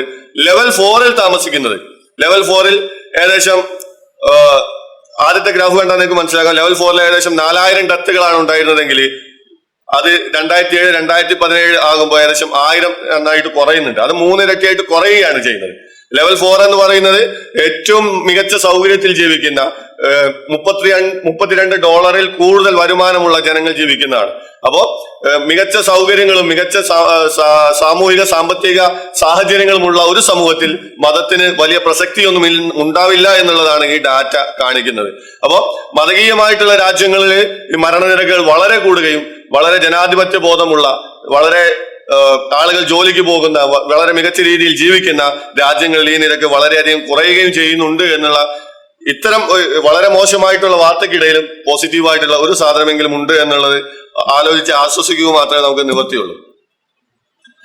ആൻഡ് ഇതിന്റെ ഒരു പ്രശ്നം എന്താണെന്ന് വെച്ചാൽ, നമ്മൾ റിസ്കുകൾ എക്സാജറേറ്റ് ചെയ്യുകയും റിസ്കുകളെ നമ്മൾ പെരുപ്പിച്ച് കാണുകയും അപകടങ്ങളിൽ നമ്മൾ ഫോക്കസ് ചെയ്യുകയും ചെയ്യുന്നു എന്നുള്ളതാണ്. മീഡിയ കവറേജ് ആണെങ്കിൽ ഇത്തരം വാർത്തകൾക്ക് ഭയങ്കരമായിട്ടുള്ള കവറേജ് കൊടുക്കുകയും മീഡിയ അവരുടെ അജണ്ടകൾക്കനുസരിച്ച് വാർത്തകൾ മോഡിഫൈ ചെയ്ത് നമുക്ക് മുന്നിൽ അവതരിപ്പിക്കുകയും ചെയ്യും. അങ്ങനെ ഈ ഭീഷണികളെ നമ്മൾ ഓവർ എസ്റ്റിമേറ്റ് ചെയ്യുകയും അത് നമുക്ക് ഒരു പേടി, ലോകം നമ്മൾ വിചാരിക്കുന്നതിനേക്കാൾ പേടിപ്പെടുത്തുന്ന ഒരു സ്ഥലമാണ്, മരണങ്ങൾ നടക്കുന്ന സ്ഥലമാണ്, പ്രകൃതി ദുരന്തങ്ങൾ മൂലം, യുദ്ധങ്ങൾ മൂലം മരണങ്ങൾ നടക്കുന്ന ഒരു സ്ഥലമാണ് എന്നുള്ള ഒരു പേടി നമുക്ക് ഉണ്ടാവുകയും ചെയ്യും. തീർച്ചയായിട്ടും മതത്തിനെ നമ്മൾ പേടിക്കണം. അതാണ് ഞാൻ ആ മതത്തിന്റെ പേര് പറയാതിരുന്നത്. മറ്റൊരു പ്രധാനപ്പെട്ട ചർച്ചാ വിഷയം എന്ന് പറയുന്നത്, ലോകമെമ്പാടുമുള്ള കുട്ടികളിൽ, 1 വയസ്സുള്ള കുട്ടികളിൽ എത്ര ശതമാനം പേർ വാക്സിൻ എടുത്തിട്ടുണ്ടായിരിക്കും എന്നുള്ളതാണ്. വാക്സിനേഷൻ അല്ലെ, ലൗകിക വാക്സിനേഷൻ നയമായിട്ട് ലോകരാജ്യങ്ങളെല്ലാം മുന്നോട്ട് പോവുകയാണ്. എത്ര ശതമാനം ആളുകൾ വാക്സിൻ എടുത്തിട്ടുണ്ടായിരിക്കും എന്നുള്ളതാണ്. നിങ്ങളുടെ ഏകദേശം ഒരു ഉത്തരം ഉള്ളിലേക്ക് കൊണ്ടുവരിക. ഇതാണ് അതിന്റെ ഡാറ്റ. 2022 ഏതെങ്കിലും ഒരു അസുഖത്തിന് വാക്സിൻ എടുത്ത കുട്ടികളുടെ എണ്ണം 87%. 87% കുട്ടികൾ ഏതെങ്കിലും ഒരസുഖത്തിനെങ്കിലും വാക്സിൻ എടുത്ത കുട്ടികളാണ്. ഏകദേശം 76% ജനങ്ങൾ കുട്ടികൾക്കുള്ള 6 വാക്സിനും പൂർണ്ണമായി എടുത്തിട്ടുള്ള കുട്ടികളാണ്. അതിന്റെ റൈറ്റ് സൈഡിൽ കാണുന്ന ഗ്രാഫില് നമുക്ക് നോക്കിയാൽ മനസ്സിലാക്കാം, tuberculosis, measles, diphtheria, polio, hepatitis ഇതെല്ലാം 100 കോടിയിൽ കൂടുതൽ കുട്ടികൾ വാക്സിൻ എടുത്തിട്ടുണ്ട് എന്നുള്ള വളരെ പോസിറ്റീവ് ആയിട്ടുള്ള ഒരു വാർത്തയാണ് അവിടെ കാണുന്നത്. WHO യൂണിസെഫ് പുറത്തുവിട്ട ഡാറ്റയിൽ നിന്നാണ് ഇത് കളക്ട് ചെയ്തിരിക്കുന്നത്. 1980 വെറും 20% കുട്ടികൾ മാത്രമാണ് പ്രതിരോധ കുത്തിവെപ്പ് എടുത്തിട്ടുള്ളത്. ഏതെങ്കിലും ഒരു അസുഖത്തിനെതിരെ കുത്തിവെപ്പ് എടുത്തിട്ടുള്ള കുട്ടികളുടെ എണ്ണം 20% മാത്രമായിരുന്നു എന്നുള്ളതാണ്. പക്ഷെ ഇന്ന് 85%-ലധികം കുട്ടികളും കുത്തിവയ്പ് എടുത്തിട്ടുണ്ട്. വളരെ മികച്ച പോസിറ്റീവായിട്ടുള്ള ഒരു വാർത്തയാണ്. ഇതുകൊണ്ടൊക്കെയാണ് മരണനിരക്കിന്റെ തോത് വളരെയധികം കുറഞ്ഞത്. കുട്ടികളുടെ മരണനിരക്ക് ലോകമെമ്പാടും വളരെയധികം കുറയുന്നത് അതുകൊണ്ട് കൂടിയാണ്. അപ്പൊ ഇത് സൂചിപ്പിക്കുന്നത് എന്താണ്? എല്ലാ ലോകമെമ്പാടുമുള്ള ജനങ്ങളുടെ ബേസിക് ഹെൽത്ത് കെയർ നെസസിറ്റീസ്, അടിസ്ഥാന ആരോഗ്യ സംരക്ഷണ ആവശ്യങ്ങളെല്ലാം പാലിക്കപ്പെടുന്നുണ്ട് എന്നുള്ളതാണ്. അതുപോലെ ഇലക്ട്രിസിറ്റി, റോഡ്, എഡ്യൂക്കേറ്റഡ് നഴ്സ്, കുത്തിവയ്പ് എടുക്കാൻ അറിയുന്ന ഓൾട്ടർനേറ്റീവ് മെഡിസിന്റെ പതാകവാഹകരല്ലാത്ത നഴ്സുമാരുടെ എണ്ണവും എല്ലാ രാജ്യങ്ങളിലും കൂടിക്കൊണ്ടിരിക്കുകയാണ് എന്നുള്ളതാണ്. നമ്മൾ ഈ ഇംപ്രൂവ്മെന്റുകളെല്ലാം കാണാതെ പോവുകയും തെറ്റായ തീരുമാനങ്ങളിലേക്ക് എത്തുകയും ചെയ്യുന്നത് വളരെ സ്വാഭാവികമായിട്ടുള്ള ഒരു കാര്യമാണ് എന്നുള്ള ഒരു കാര്യം കൂടി പറയാനാണ്. മറ്റൊരു പ്രധാനപ്പെട്ട ചോദ്യം എന്ന് പറയുന്നത്, വിദ്യാഭ്യാസത്തിന്റെ കാര്യത്തിൽ സ്ത്രീയും പുരുഷനും തമ്മിലുള്ള ജെൻഡർ ഗ്യാപ്പ് എത്രയാണ് എന്നുള്ള ഒരു ചോദ്യത്തിൽ നിങ്ങൾക്ക് എന്തായിരിക്കും ഉത്തരമുണ്ടാവുക എന്നുള്ളതാണ്. 30 വയസ്സുള്ള ഒരു പുരുഷൻ ഏകദേശം 10 വർഷം സ്കൂളിൽ ചെലവഴിക്കുന്നുണ്ട്. 30 വയസ്സുള്ള ഒരു പുരുഷൻ 10 വർഷത്തോളം തന്റെ സ്കൂളിലാണ് സമയം ചെലവഴിക്കുന്നത്, ആവറേജ് ആണ്. എന്നാൽ ഒരു സ്ത്രീ എത്ര വർഷം സ്കൂളിൽ ചെലവഴിക്കുന്നുണ്ടായിരിക്കും? നമ്മളുടെ ഒരു കോമൺ ആലോചന വെച്ചിട്ട് ഒന്ന് നോക്കുക. 9 വർഷം, 6 വർഷം, 3 വർഷം. നമ്മുടെ ചുറ്റും ഒന്ന് പരിശോധിച്ചു കഴിഞ്ഞാൽ നമ്മൾ ചിലപ്പം ആലോചിക്കും, പെൺകുട്ടികളാണ് സ്വാഭാവികമായിട്ടും കൂടുതലുള്ളത് എന്നുള്ള ഒരു ആലോചനയിലേക്ക് ചിലപ്പോൾ നമ്മൾ വരാറുണ്ട്. എന്നാൽ ലോകമെമ്പാടുമുള്ള ഈ ഡാറ്റയിൽ അങ്ങനെയല്ല. ലോകമെമ്പാടുമുള്ള ഡാറ്റ പരിശോധിക്കുമ്പോൾ 25-നും 34-നും ഇടയിലുള്ള സ്ത്രീകൾ സ്കൂളിൽ ചെലവഴിക്കുന്ന വർഷം 9.09 വർഷമാണ്. പുരുഷന്മാരാണെങ്കിൽ 10.21 വർഷവും. 25 മുതൽ 29 വയസ്സ് വരെ പ്രായമുള്ള സ്ത്രീകളുടെ കാര്യം എടുക്കുമ്പോൾ അവർ 8.79 വർഷവും പുരുഷന്മാർ 9.32 വർഷവും സ്കൂളിൽ ചെലവഴിക്കുന്നുണ്ട് എന്നതാണ്. ഇതിന് പ്രധാനപ്പെട്ട കാരണം പ്രധാനപ്പെട്ട ഒരു കാരണമായിട്ട് പറയുന്നത് കുട്ടികളുടെ എണ്ണം കുറഞ്ഞുകൊണ്ടിരിക്കുകയാണ് എന്നുള്ളതാണ്. ഇന്നത് ഒരു സ്ത്രീ ആവറേജ് 2 കുട്ടികളെ പ്രസവിക്കുക എന്നുള്ള തരത്തിലേക്ക് കുറഞ്ഞിട്ടുണ്ട്. എന്നാൽ ആദ്യകാലങ്ങളിൽ 5 കുട്ടികളിൽ മുകളിലായിരുന്നു എല്ലാ സ്ത്രീകളും പ്രസവിച്ചിരുന്നത്. അവർക്ക് കൂടുതൽ വിദ്യാഭ്യാസം, വളരെ നേരത്തെ വിവാഹം കഴിക്കുകയും കുട്ടികളെ തുടർച്ചയായി പ്രസവിക്കുകയും വിദ്യാഭ്യാസമോ അല്ലെങ്കിൽ മറ്റെന്തെങ്കിലും സാമ്പത്തികമോ സാമൂഹികമോ ആയ ആക്ടിവിറ്റികളിൽ പങ്കെടുക്കാൻ അവസരമില്ലാതിരിക്കുകയും ചെയ്തിരുന്ന ഒരു കാലഘട്ടത്തിൽ നിന്ന് ഇന്ന് ഒരു കുട്ടി ആവറേജ് 2 കുട്ടികളെ പ്രസവിക്കുകയും, യൂറോപ്പിലൊക്കെ അത് വീണ്ടും കുറവാണ്, ഏകദേശം 1.5 ഇടയിലൊക്കെയാണ് വരുന്നത്. അത്രയും കുറഞ്ഞിട്ടുണ്ട്. ആഫ്രിക്കയിൽ മാത്രമാണ് നമ്മൾ കുറച്ചൊരു റൈസ് കാണുന്നത്. ആഫ്രിക്കയിൽ ഏകദേശം ഇന്നും 5 കുട്ടികളെ പ്രസവിക്കുന്നുണ്ട്. എന്നാൽ ആ തോത് വളരെയധികം റാപ്പിഡായിട്ട് കുറഞ്ഞുകൊണ്ടിരിക്കുകയാണ്. ഏഷ്യയിൽ വളരെ വൈകിയാണ് ഈ കുറവുണ്ടായതെങ്കിലും അതിവേഗതയിൽ കുറഞ്ഞിട്ടുണ്ട് എന്നുള്ളതാണ് ഒരു യാഥാർത്ഥ്യം. യൂറോപ്പൊക്കെ ആദ്യം മുതലേ അതിന്റെ ഒരു ഗ്രാജുവൽ ഡിക്രീസ് കാണിച്ചിട്ടുണ്ട്. UK, US, ഫ്രാൻസ്, ജർമ്മനി പോലെയുള്ള രാജ്യങ്ങൾ എടുക്കുകയാണെങ്കിൽ 30 വയസ്സുള്ള ഒരു സ്ത്രീ 14-ലധികം വർഷങ്ങൾ സ്കൂളിൽ ചെലവഴിക്കുന്നുണ്ട് എന്നുള്ളതാണ് ഒരു യാഥാർത്ഥ്യം. വളരെ ഐഡിയൽ ആയിട്ടുള്ള ഒരു സൊസൈറ്റിയാണ്. 14-ലധികം വർഷങ്ങൾ ഒരു സ്ത്രീ സ്കൂളിലാണ് ചെലവഴിക്കുന്നത്. തന്റെ 30 വയസ്സാകുമ്പോൾ തന്റെ ജീവിതത്തിന്റെ പകുതി വർഷവും സ്കൂളിൽ ചെലവഴിക്കുക എന്നുള്ളത്. പക്ഷെ ഇത് നമ്മൾ മറികടന്നുകൊണ്ട്, ഇതിനെ നമ്മൾ അവഗണിച്ചുകൊണ്ട് നമ്മൾ കരുതുന്നത് സ്ത്രീകൾ ഇന്നും വളരെയധികം വിവേചനം നേരിടുന്നുണ്ട്, അതുകൊണ്ട് അവർക്ക് സ്കൂൾ ആക്സസ് വളരെ കുറവാണ്, വളരെ കുറഞ്ഞതാണ് എന്നൊക്കെ നമ്മൾ തെറ്റിദ്ധരിക്കുന്നുണ്ട് എന്നുള്ളതാണ്. യാഥാർത്ഥ്യത്തിൽ എഡ്യൂക്കേഷനിൽ വിദ്യാഭ്യാസത്തിന്റെ ലോകത്ത് ജെൻഡർ ഗ്യാപ്പ് എന്ന് പറയുന്നത് വളരെ നേർത്ത ഒരു വരയായിട്ട് മാറിയിട്ടുണ്ട്. 9 വർഷം സ്ത്രീകളും 10 വർഷം പുരുഷന്മാരും എന്ന് പറയുമ്പോൾ വളരെ ചെറിയ ഒരു വ്യത്യാസം മാത്രമേ അവർക്കിടയിൽ ഉള്ളൂ എന്നുള്ള ഒരു യാഥാർത്ഥ്യത്തെ നമ്മൾ മുന്നോട്ട് വെക്കുന്നത്. ഇതിന് പുറത്തു നിൽക്കുന്ന ചില രാജ്യങ്ങളുണ്ട്. അഫ്ഗാനിസ്ഥാൻ പോലെയുള്ള ചില രാജ്യങ്ങളുണ്ട്. ആ രാജ്യങ്ങളൊക്കെ ജനാധിപത്യത്തിലേക്ക് കടന്നു വരുന്ന ഒരു കാലഘട്ടത്തിൽ അതും ഇതുപോലെ തന്നെ മികച്ച ഒരു മുന്നോട്ടം ഉണ്ടാക്കുമെന്ന് നമുക്ക് പ്രതീക്ഷിക്കാം. 1996 tiger, giant pandas, black rhinos എന്നീ ജീവികളെ വംശനാശ ഭീഷണി നേരിടുന്ന ജീവികളായിട്ട് പ്രഖ്യാപിക്കുകയുണ്ടായി. അപ്പൊ ഈ 1996 നിന്ന് ഇന്ന് നമ്മൾ ഈ 2000-ന് ശേഷത്തിലേക്ക് വരുമ്പോൾ ഇവ അന്ന് നിലനിൽക്കുന്നതിൽ നിന്ന് എത്രമാത്രം അപകടം ഇന്ന് നേരിടുന്നുണ്ട് എന്നുള്ളതാണ്. ഇവയിൽ എത്രമാത്രം കൂടുതൽ ഭീഷണി നേരിടുന്നുണ്ട് എന്നുള്ളതാണ് ചോദ്യം. 2 മാത്രമാണ്, ഒന്നുമില്ല എന്നുള്ള ഓപ്ഷൻസ് ആണുള്ളത്. അപ്പൊ ഇതില് നിങ്ങൾ എന്താണ് കരുതുന്നത്? ഇന്നത്തെ ടൈഗറിന്റെ എണ്ണത്തിലും പാണ്ടയുടെ എണ്ണത്തിലും ബ്ലാക്ക് റൈനോയുടെ എണ്ണത്തിലും കൂടുകയാണോ കുറയുകയാണോ ചെയ്തത് എന്നുള്ള ചോദ്യമാണ്. വൈൽഡ് ലൈഫിനെ എങ്ങനെയാണ് നമ്മൾ ഹാൻഡിൽ ചെയ്യുന്നത് എന്നുള്ള ഒരു പ്രധാനപ്പെട്ട സംഗതി കൂടി ഇതിലുണ്ട്. 1996 ടൈഗറിന്റെ എണ്ണത്തിൽ സാരമായ കുറവുകൾ കണ്ടെങ്കിലും അതിന്റെ നമ്പേഴ്സ് ഇന്ന് കൂടിക്കൊണ്ടിരിക്കുകയാണ് എന്നുള്ളതാണ് WWF ആൻഡ് പ്ലാറ്റിന്റെ കണക്കുകൾ പുറത്തുവിടുന്നത്. അത് പാണ്ടയുടെ കാര്യത്തിലും അങ്ങനെ തന്നെയാണ്. അത് നമ്പേഴ്സ് കൂടിക്കൊണ്ടിരിക്കുകയാണ്. ബ്ലാക്ക് റൈനോ ഇന്ന് ക്രിട്ടിക്കലി എൻഡേഞ്ചേർഡ് അതേ വിഭാഗത്തിൽ തന്നെയാണ്. അത് 1996 എങ്ങനെയായിരുന്നു ആ ലെവലിൽ തന്നെയാണ് ബ്ലാക്ക് റൈനോസ് നിലനിൽക്കുന്നത് എങ്കിലും ഇന്റർനാഷണൽ റൈനോ ഫൗണ്ടേഷന്റെ കണക്കുകൾ പ്രകാരം റൈനോസിന്റെ എണ്ണവും കാലക്രമേണ കൂടിക്കൊണ്ടിരിക്കുകയാണ് എന്നതാണ് യാഥാർത്ഥ്യം. ഇത് അതിന്റെ എക്സാക്ട് നമ്പേഴ്സ് ആണ്.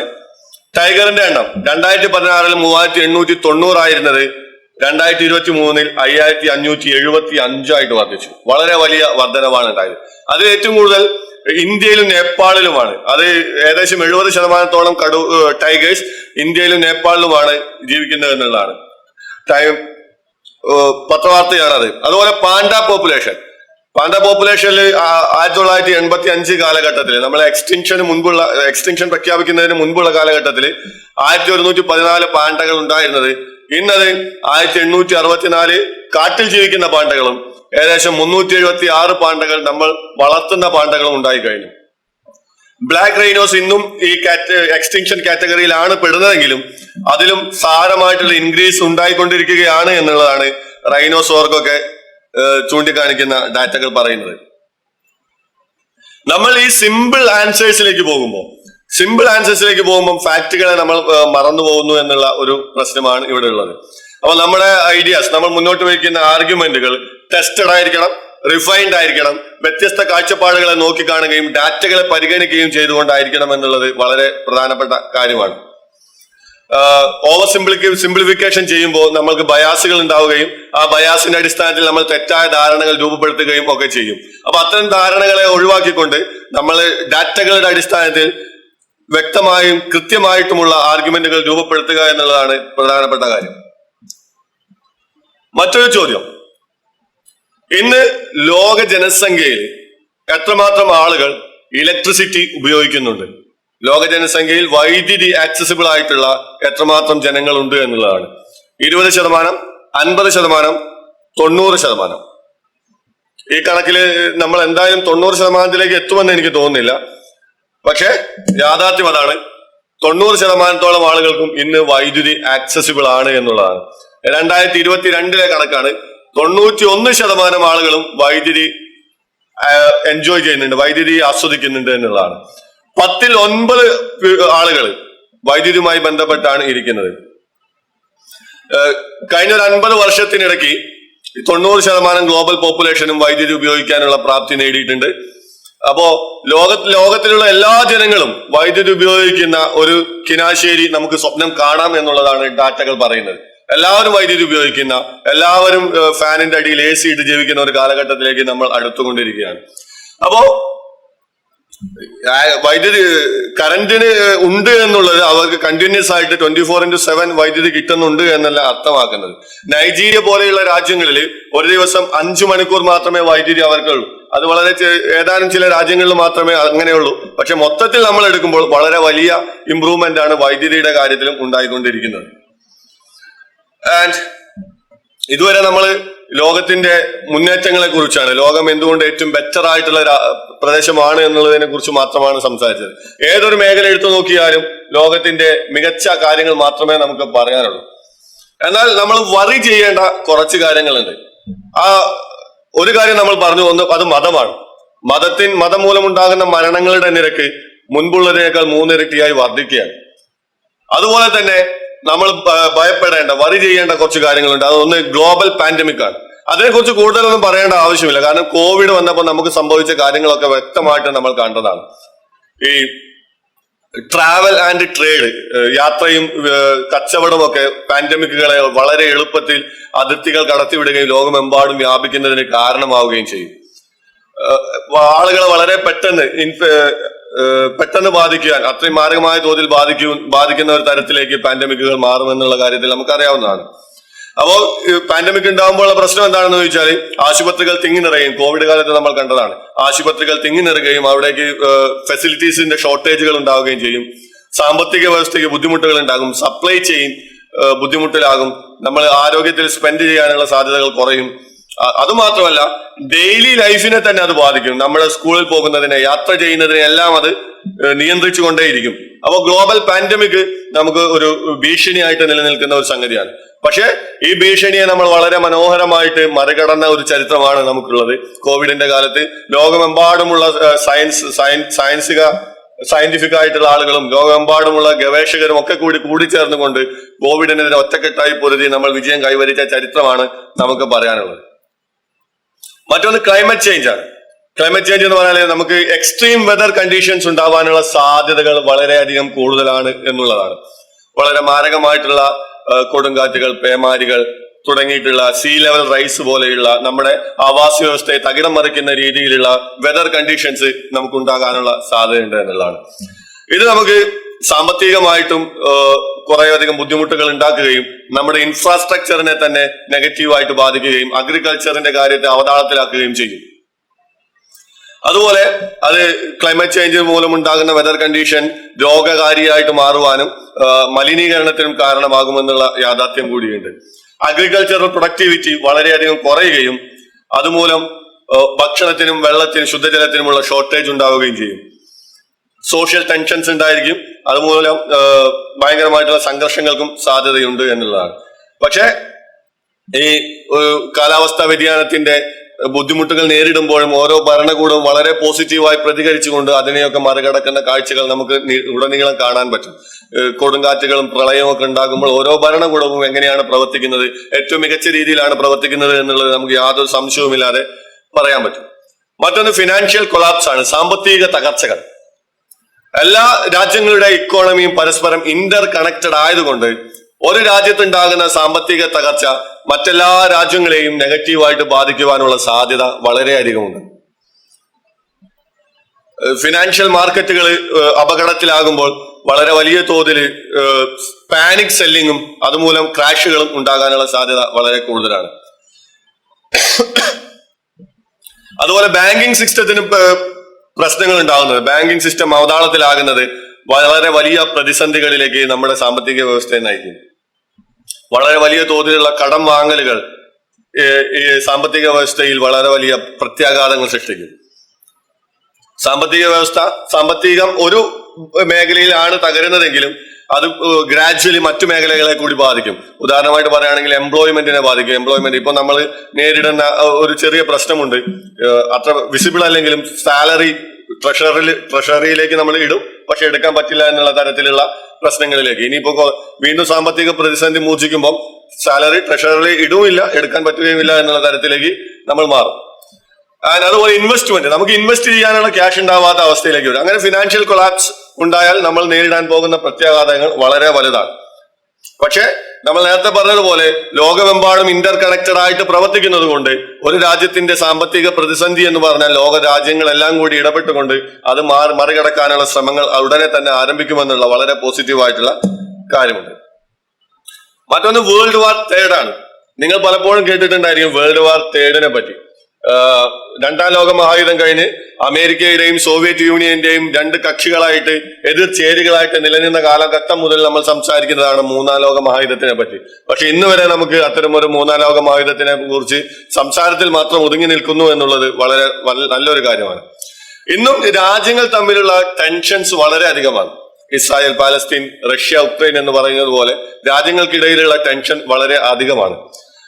എല്ലാ രാജ്യങ്ങൾക്കും അതിശക്തമായിട്ടുള്ള വിനാശകാരികളായിട്ടുള്ള ആയുധങ്ങളാണ് എല്ലാ രാജ്യങ്ങളുടെ കയ്യിലുള്ളത്. ഒറ്റ നിമിഷം കൊണ്ട് ലോക ജനത്തെ മൊത്തം ഇല്ലാതാക്കാൻ പറ്റുന്ന തരത്തിലുള്ള ആയുധങ്ങൾ ഗവേഷണം ചെയ്തുകൊണ്ടിരിക്കുകയാണ്. ഈ വ്യത്യസ്ത രാജ്യങ്ങൾ തമ്മിൽ കൂട്ടായ്മകൾ ഉണ്ടാകുന്നതും അലയൻസുകൾ ഉണ്ടാകുന്നതും നമ്മൾക്ക് വളരെയധികം ഭയത്തോടു കൂടി നമ്മൾ നോക്കണം. ഒരു ടെൻഷൻ ഉണ്ടാകുമ്പോൾ, രാജ്യങ്ങൾ തമ്മിൽ ടെൻഷൻ ഉണ്ടാകുമ്പോൾ നമ്മുടെ കൂട്ടായ്മയിലുള്ള രാജ്യമാണെങ്കിൽ മറ്റു രാജ്യങ്ങളൊക്കെ സപ്പോർട്ട് ചെയ്യുകയും അങ്ങനെ രണ്ട് ചേരികളായിട്ട് വീണ്ടും മാറാനുള്ള സാഹചര്യങ്ങൾ കൂടുതലാണ്. യുദ്ധങ്ങൾ സ്വാഭാവികമായിട്ടും ആഗോള സാമ്പത്തിക വ്യവസ്ഥയെ നശിപ്പിക്കുകയും അത് സാമ്പത്തിക അസ്ഥിരത ഉണ്ടാക്കുകയും ചെയ്യും. അതുപോലെ ഒരുപാട് ജനങ്ങളുടെ മരണത്തിന് കാരണമാവുകയും അത് ഒരു മാനവിക പ്രശ്നമായിട്ട് ഉയർന്നു വരികയും ചെയ്യുമെന്നുള്ളതാണ്. പക്ഷെ നമുക്ക് ഉറപ്പിച്ചു പറയാനാകും അത്ര പെട്ടെന്നൊന്നും അങ്ങനെ നമ്മൾ ടെൻഷനുകളൊക്കെ നിലനിൽക്കുന്നുണ്ടെങ്കിലും അങ്ങനെ ഒരു മൂന്നാം ലോക മഹായുദ്ധം ഉണ്ടാകാനുള്ള സാധ്യത വളരെയധികം കുറവാണ്.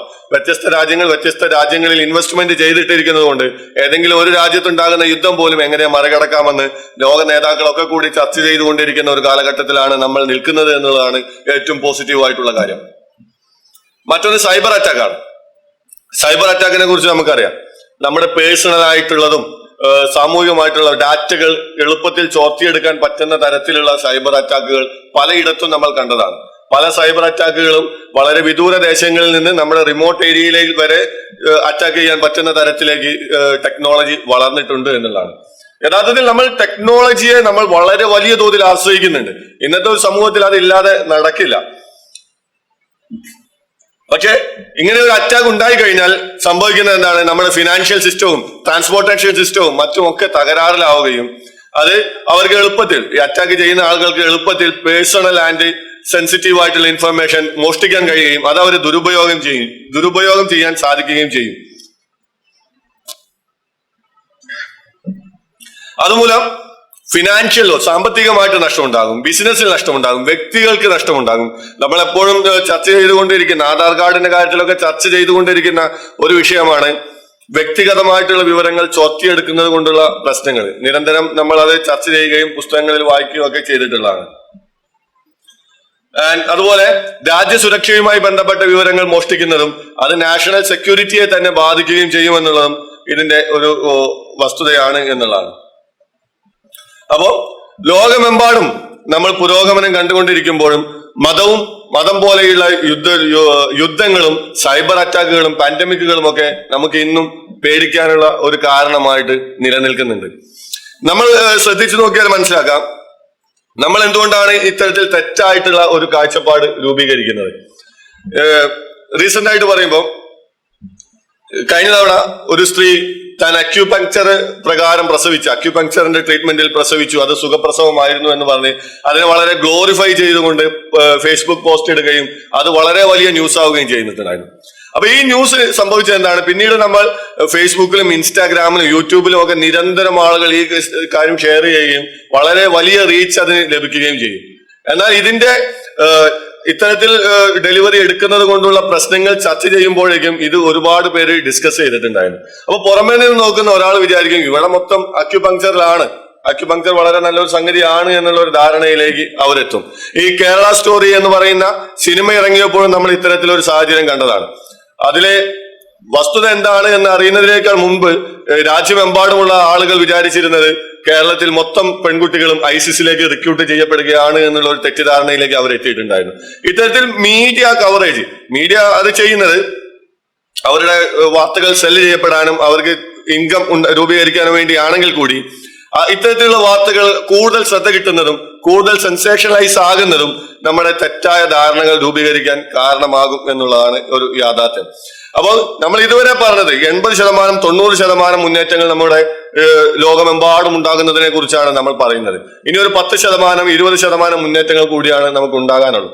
ആ മുന്നേറ്റങ്ങളും വളരെ വൈകാതെ തന്നെ ഉണ്ടാകുമെന്നും അത് ലോകമെമ്പാടുമുള്ള ശാസ്ത്ര സാങ്കേതിക രംഗത്തെ വിദഗ്ധർ ഒന്നിച്ചു നിൽക്കുമെന്നും നമുക്ക് പ്രത്യാശിക്കാം. ഈ പ്രസന്റേഷന് എനിക്ക് വളരെ മോട്ടിവേഷൻ ആയിട്ടുള്ള 2 ഘടകങ്ങളാണ്. ഒന്ന് ഫാക്ട്ഫുൾനെസ് എന്ന് പറയുന്ന ഹാൻസ് റോസ്ലിംഗിന്റെ പുസ്തകമാണ്. ഇത് വളരെ മികച്ചൊരു പുസ്തകമാണ്. നമ്മുടെ ലോകത്തിനെ കാണുന്ന കാഴ്ചപ്പാടുകൾ എങ്ങനെ രൂപീകരിക്കാമെന്നുള്ളതാണ് ഇദ്ദേഹം ഇതിലൂടെ പറയുന്നത്. ഫാക്ട് ബേസ്ഡ് ആയിട്ട്, വസ്തുതകളുടെ ബേസ്ഡ് ആയിട്ട് എങ്ങനെ നമുക്ക് അഭിപ്രായങ്ങൾ രൂപീകരിക്കാമെന്നും ആ അഭിപ്രായങ്ങളുടെ ബേസ് ചെയ്തുകൊണ്ട് നമുക്ക് എങ്ങനെ ലോകത്തെ നിരീക്ഷിക്കാമെന്നും ഇദ്ദേഹം ഇതിൽ വിശദീകരിക്കുന്നുണ്ട്. മറ്റൊന്ന് ഗ്യാപ് മൈൻഡർ എന്നുള്ള വെബ്സൈറ്റ് ആണ്. നമ്മൾക്ക് വേണ്ട ഡാറ്റകൾ, ഇത്തരം ഡാറ്റകളുടെ ഒക്കെ കൃത്യമായിട്ടുള്ള അവലോകനം ഗ്യാപ് മൈൻഡർ എന്ന് പറയുന്ന വെബ്സൈറ്റിൽ നിന്ന് നമുക്ക് ലഭിക്കുന്നതാണ്. അത് വളരെ മികച്ചതാണ്. നമുക്ക് എന്ത് സംശയം ഉണ്ടെങ്കിലും ഈ 2 പുസ്തകങ്ങളും വെബ്സൈറ്റും കൂടുതലായിട്ട് ഉപയോഗിക്കാവുന്നതാണ്. ഒരിക്കൽ കൂടി ഈ നട്ടുച്ച നേരത്ത് ഭക്ഷണം കഴിച്ച് കിടന്നുറങ്ങേണ്ടതിന് പകരം സ്വതന്ത്ര ചിന്തയുടെ പ്രാധാന്യം മനസ്സിലാക്കിക്കൊണ്ട് അതിനെ പ്രോത്സാഹിപ്പിക്കുവാൻ വേണ്ടി സമയവും പണവും ചിലവഴിച്ച് ഇവിടെ എത്തിയവർക്കെല്ലാം നന്ദിയും സ്നേഹവും അറിയിച്ചുകൊണ്ട് ഞാൻ നിർത്തുന്നു. നന്ദി.